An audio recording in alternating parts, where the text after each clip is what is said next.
আজকে ক্রিমিনালরা এতবার বেড়েছে, যেখানে পুলিশ কর্মীর, পুরুলিয়ার একজন পুলিশ কর্মী ভদ্রমহিলা, তার নাবালিকা মেয়ের লাশ খালে পচা ডোবায় ভাসছে।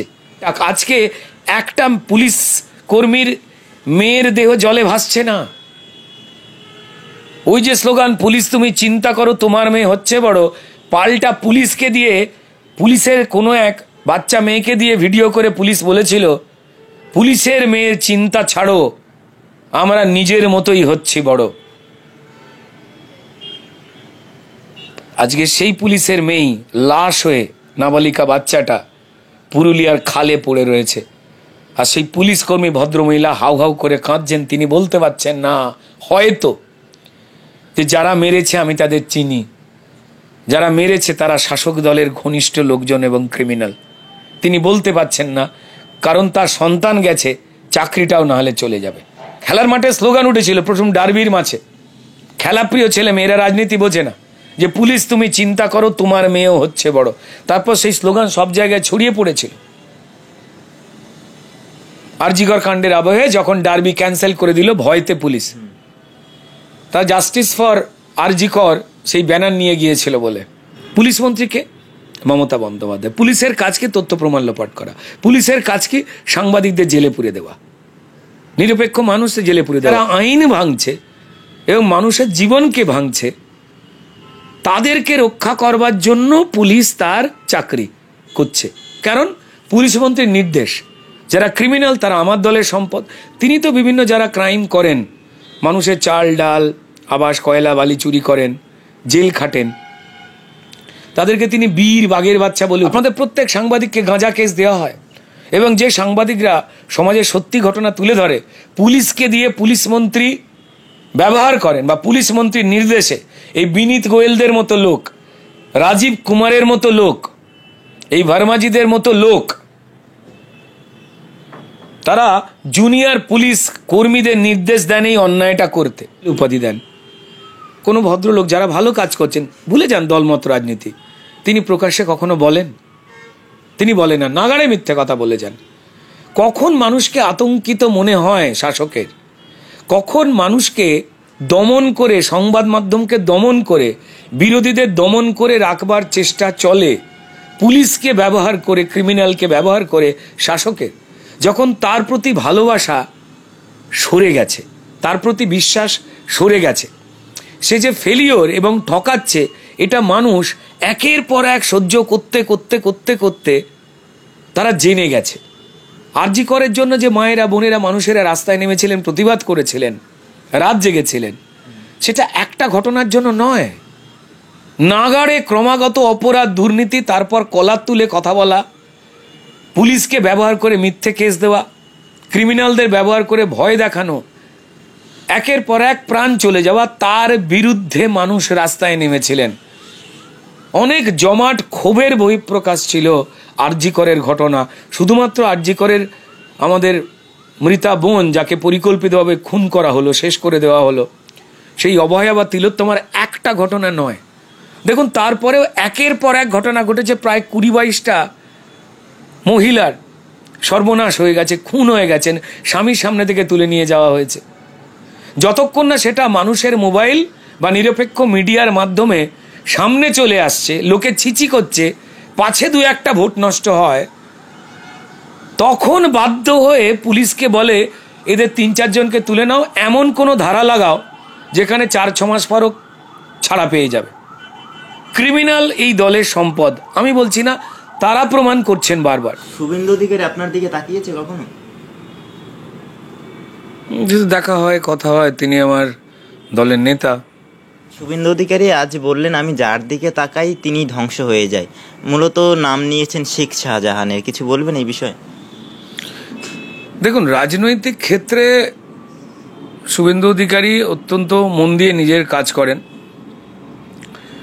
বিরোধী দলনেতা হিসেবে তার যে কাজ, সেই কাজ বিরোধীরাও স্বীকার করেন, যারা বিজেপি বিরোধী, যে তিনি অত্যন্ত দক্ষ এবং কড়া সেই বিষয়, এবং যুক্তিপূর্ণ তথ্যনিষ্ঠ প্রমাণ দিয়ে তিনি কথাবার্তা বলেন। এবার সেই ক্ষেত্রে তৃণমূলের যারাই সামাজিকভাবে কলার উঁচু করে মানুষের ক্ষতি করার পর গায়ে হাওয়া লাগিয়ে ঘুরে বেড়াচ্ছে, তাদের উদ্দেশ্য করেই বিরোধী দলনেতা শুভেন্দু অধিকারী এই কথা বলেছেন। আমি যার দিকে তাকাই মানেটা কি, আমি যার দিকে মনোনিবেশ করি যে এই লোকটা ক্ষতিকারক, এই লোকটার ক্ষতি করার দিনটাকে শেষ করতে হবে, যাতে আর না সে মানুষের ক্ষতি করতে পারে। যে যে রাজনৈতিক দলের ভোটার হোক, যে যে রাজনৈতিক দলেরই সমর্থক হোক, আমরা সবাই পশ্চিমবঙ্গের মানুষ। রোজ এই খবরের কাগজ খুলে চুরি, জোচ্চুরি, খুন, বোম, পুলিশের নিষ্ক্রিয়তা, গলি গলি থেকে জঙ্গিরা ধরা পড়ছে, অন্য রাজ্যের পুলিশ নিয়ে যাচ্ছে, আমার রাজ্যের পুলিশ কি করছে? সে অপরাধ আর অপরাধী, ক্রাইম আর ক্রিমিনাল তাদের লুকোতে ব্যস্ত। কারণ ক্রিমিনালের সঙ্গে জড়িয়ে থাকা অধিকাংশ লোকই তৃণমূলের। তা বিভিন্ন যে তদন্ত, যে তথ্য প্রমাণ সেখানেই জানতে পাওয়া গেছে। আমাদের এখানে মায়েরা বোনেরা জাস্টিস চাই মিছিল করলে তৃণমূল দল তাদের নোংরা কথা বলেন, মাতাল গাঁজাড়ু বলেন, তাদেরকে খুনের ধারার মামলা দিয়ে জেলে পাঠান। কারণটা কি? তিনি রাত জেগেছেন কেন, স্লোগান দিয়েছেন কেন, গান গেয়েছেন কেন? এটা কখন হয়? যখন কোনো একটা রাজনৈতিক দল ক্ষমতায় আসবার পর সে তার প্রশাসনিক ক্ষমতা হারায়, মানুষের জীবনের যে মিনিমাম নিশ্চয়তাটুকু রয়েছে, মানুষের চাহিদা বিরাট বড় নয়, সে চায় ছোট্ট একটু সে কাজ করবে, তার রাস্তাঘাটটা একটু ঠিকঠাক থাকবে, বিদ্যুৎটা একটা সঠিক দামে কারেন্ট পাওয়া যাবে, জলের সরবরাহ ঠিকঠাক থাকবে, এলাকাতে খুন জখম দাদাগিরি হবে না, আমায় বাড়ি করতে গেলে ওর ওখান থেকেই মাল নিতে হবে এমনটা ফতোয়া লাগু হবে না বেশি দাম দিয়ে। মানুষ চায় তার স্বামী, সন্তান, স্ত্রী সবাই মিলে একটু নিরাপদে থাকতে। রোজ খবরের কাগজ খুললে আমার নেতা, আমার মন্ত্রী চোর, ধরা পড়ে জেল যাচ্ছে, তার উকিলও তাকে বাঁচাতে পারছে না, সে নির্দোষ বলে, সেটা পশ্চিমবঙ্গের কোনো মানুষই দেখতে চায় না, আমরাও চাই না।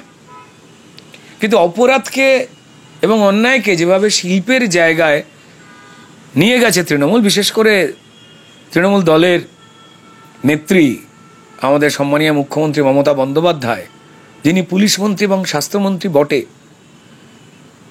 তার সময় পুলিশের কাজ হচ্ছে তথ্য প্রমাণ লোপাট করা, তৃণমূলের ক্রিমিনালকে আড়াল করা, মিডিয়া বা নিরপেক্ষ মানুষ এবং বিরোধী রাজনৈতিক দল বিজেপি তাদের মিথ্যে মামলা দেওয়া, সাংবাদিকদের জেলে পুরে দেওয়া হয়, মিথ্যে কেস দেওয়া হয়। এ রোজ ঘটছে, দু একটা বিচ্ছিন্ন ঘটনা নয়। সাধারণ মানুষ ফেসবুকে সত্যি কথা লিখতে পারেন না, চায়ের দোকানে সত্যি কথা লিখতে পারেন না, তাকে থ্রেট খেতে হয়, তার মেয়ে বউ আছে, সাবধানে থাকবেন আপনি। এই অরাজকতা কোনো জায়গায় নেই। সেখানে দাঁড়িয়ে আরজি করের ঘটনার সময় আপনার মনে আছে দাদা, মনে থাকবে যে স্লোগান উঠেছিল, পুলিশ তুমি চিন্তা করো, তোমার মেয়েও হচ্ছে বড়। এক্ষেত্রে আমরা দেখলাম একজন পুলিশের একটা বাচ্চা মেয়ে, সে মারা গেলেন, তার দেহ ভাসছে। দেখেন, আমি বারবার বলছি যে পুলিশ কখনো ভালো মন্দ হয় না। পুলিশের পরিচালনকারী যিনি রয়েছেন, তিনি যদি পুলিশকে মানুষের পক্ষে রাখেন, আইনের পক্ষে কাজ করতে দেন, তাহলে পুলিশ ভালো, পুলিশ তার কাজ করবে। কিন্তু এক্ষেত্রে পুলিশকে তো ব্যবহার করা হয় টাকা পয়সা লুট, মানুষের অধিকার লুটের জন্য, ক্রিমিনালদের বাঁচাবার জন্য, যারা তৃণমূলকে ভোট এবং লুটের টাকা এনে দেয়। মানুষের চাল ডাল রেশন যখন চুরি হয়ে খোলা বাজারে বিক্রি হচ্ছিল, কেন্দ্র সরকার থেকে পাঠানো হচ্ছে গরিব মানুষের জন্য ভালো কোয়ালিটির চাল ডাল, সেগুলোকে পাল্টে ফেলে রেশনে গরিব মানুষের জন্য, হিন্দু মুসলমান সবার জন্য খারাপ কোয়ালিটির চালটা দেওয়া হচ্ছে, আর ভালো চালটাকে খোলা বাজারে ব্যবসায়ীদের কাছে বিক্রি হচ্ছে, ওপরে সরকারের ছাপ মারা প্যাকেট। এই পুলিশে কিন্তু এফআইআর দায়ের করেছিল, তারপর ওপর মহলে নির্দেশে সেই তদন্ত বন্ধ করে পুলিশ। তাতে কি প্রমাণিত হয়? যে পুলিশ কাজ করতে চায়, পুলিশ ক্রিমিনাল ধরতে চায়, কিন্তু ওপর মহলের নির্দেশে পুলিশকে থামতে হয়। এই আরজিকর কাণ্ডে ভুল এফআইআর বা দেরিতে এফআইআর, এই অভিজিৎ মণ্ডল বলে যে ওসি জেল খাটলো, এখনো তার জেল যাত্রা শেষ হয়ে যায়নি। লোয়ার কোর্ট থেকে তিনি ছাড়া পেয়েছেন, মেনলি হাইকোর্টে এখন চুলচেরা বিশ্লেষণ, কাকে জেরা করা হয়েছে জেরা করা হয়নি সেটা দিয়ে দোষীদের শাস্তি, কারা কারা এটার সঙ্গে জড়িয়েছিলেন, কারা পরিচালনা করেছিলেন অপরাধকে। একটা সঞ্জয় রায় ছাড়া আর কারা কারা ছিল, কারা কারা ডেকে এনেছিল সঞ্জয় রায়কে ডিএনএ টেস্টে ফরেন্সিকে, আর একজন মহিলার উপস্থিতি জানতে পারা গেছে। ভেঙে পড়ার কোনো কারণ নেই। যারা অপরাধ করেছে তারা অত্যন্ত প্ল্যান করে করেছে, এবং এই অপরাধের সঙ্গে সরকার পক্ষের মানুষ না থাকলে স্বাস্থ্য বিভাগ এবং পুলিশ মিলে এইভাবে তথ্য প্রমাণ লোপাট করতে পারত না। যে মেয়েটি নিগৃহীতা বা খুন হলো, আমাদের বোন অভয়া বা তিলোত্তমা, ধরুন আমার ফোন আমি ব্যবহার করি, পুলিশ তদন্ত করলো, তদন্তের নামে 4 দিনে যে মেয়েটির ল্যাপটপ এবং মোবাইল যে ব্যবহার করতো, যে মারা গেল আমাদের বোন, কোর্টের নির্দেশে যখন সিবিআইর হাতে তদন্ত তুলে দেওয়া হলো, নিয়ম মেনে যা যা তথ্য প্রমাণ পুলিশ কালেক্ট করতে পেরেছে, যা সিবিআইর হাতে হ্যান্ডওভার করলো, এমন মোবাইল এমন ল্যাপটপ দিল যে ব্যবহার করতো সেই ফোন, যার ফোন সেই মৃত অভয় বা তিলোত্তমা, তারই ফিঙ্গারপ্রিন্ট নেই। আচ্ছা, আমি যে ফোন ধরেছি আঙুল দিয়ে, আমার ফিঙ্গারের তো প্রিন্ট থাকবে, দাগ থাকবে, নেই কখন? যখন অন্য কোনো জায়গায় তাকে হত্যা করে সাজিয়ে একটা ঘরে রেখে দেওয়ার সময় যারা যারা চাগিয়ে এনেছে ওই বডিতে তাদের দাগ ছিল, আঙুলের ছাপ ছিল, ওই মোবাইল এবং ল্যাপটপেও ছাপ ছিল। তাদেরকে বাঁচাবার জন্য পুলিশ এগুলো মুছে সিবিআইর হাতে তুলে দিয়েছে। ফরেন্সিক ল্যাব থেকে বলা হচ্ছে নেই। তো তাহলে পুলিশ কি এটা ইচ্ছা করে করেছে? না, পুলিশকে নির্দেশ দেওয়া হয়েছে এটা করতে। পুলিশকে নির্দেশ দেওয়া হয় ভোট লুট করতে, চোখ বন্ধ করে রাখতে। ওই সময় পুলিশকে নির্দেশ দেওয়া হয় যে ক্রিমিনাল, যে তৃণমূলের হয়ে টাকা ভোট লুট করে, যতক্ষণ না জানাজানি হয়ে যাচ্ছে তাকে আড়াল করতে।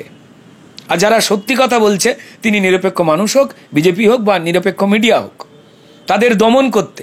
আপনাদের প্রত্যেক সাংবাদিককে গাঁজা কেস দেওয়া হয়, এবং যে সাংবাদিকরা সমাজের সত্যি ঘটনা তুলে ধরে, পুলিশকে দিয়ে পুলিশ মন্ত্রী ব্যবহার করেন বা পুলিশ মন্ত্রীর নির্দেশে এই বিনীত গোয়েলদের মতো লোক, রাজীব কুমারের মতো লোক, এই ভার্মাজিদের মতো লোক,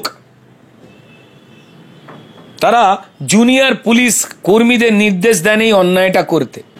না হলে তাদের ট্রান্সফার হয়ে যাবে। আপনি বউ বাচ্চা নিয়ে ট্রান্সফার আপনার হয়ে গেলেন, আপনি কথা শোনেননি, তৃণমূলের হয়ে অন্যায়কে সাপোর্ট করবার মতো কাজ করতে চাইছেন না, তাই আপনাকে এমন জায়গায় ট্রান্সফার করবে যেখানে আপনার জীবন দুর্বিষহ হয়ে যাবে। আপনার বউ বাচ্চা আছে, বাচ্চাকে দুমদাম করে আপনি স্কুলে ভর্তি করবেন, কখন? একটা পড়াশোনার সময় আছে, আর সেই স্কুলে নির্দেশ চলে যায় ওর বাচ্চাকে ভর্তি নেবে না, ওকে টাইট দাও। তাই পুলিশ বাধ্য হয়ে অন্যায়ের পক্ষে আছে। যারা নিচু তলার পুলিশ, তারা ফুঁসছে, কিন্তু তাদের চাকরি মমতা বন্দ্যোপাধ্যায়ের হাতে। কি করবে পুলিশ? এবং এইটা করতে করতে আজকে যেভাবে ক্রিমিনাল আর পুলিশকে তিনি একই সঙ্গে বিরোধীদের দমন করতে, ভোট লুট করতে ব্যবহার করেন, এবং পুলিশকে ব্যবহার করে যে সরকার ক্ষমতায় আসে তার রাজনৈতিক দলের কিছু ভুল বা অন্যায়কে আড়াল করতে। কিন্তু প্রকাশ্যে জঙ্গিকে দেখে তুমি দেখবে না, রোহিঙ্গা বাংলাদেশিরা, উগ্রবাদীরা ঢুকে পড়ছে, পশ্চিমবঙ্গের পুলিশ অ্যারেস্ট করছে না, অন্য রাজ্যের পুলিশ এসে ধরে নিয়ে যাচ্ছে। কত বড় লজ্জার! তৃণমূলের নেতারা বলছেন যে বর্ডার স্টেট অন্য জায়গা, সেখানেও তো পরিষ্কার জঙ্গি বাংলাদেশি রোহিঙ্গার অ্যারেস্ট হচ্ছে, সেখানেও তো ধরা পড়েছে। যে আহাম্মকেরা বলছে তাদের বলবো যে লজ্জা করছে না কথাটা আপনাদের বলতে?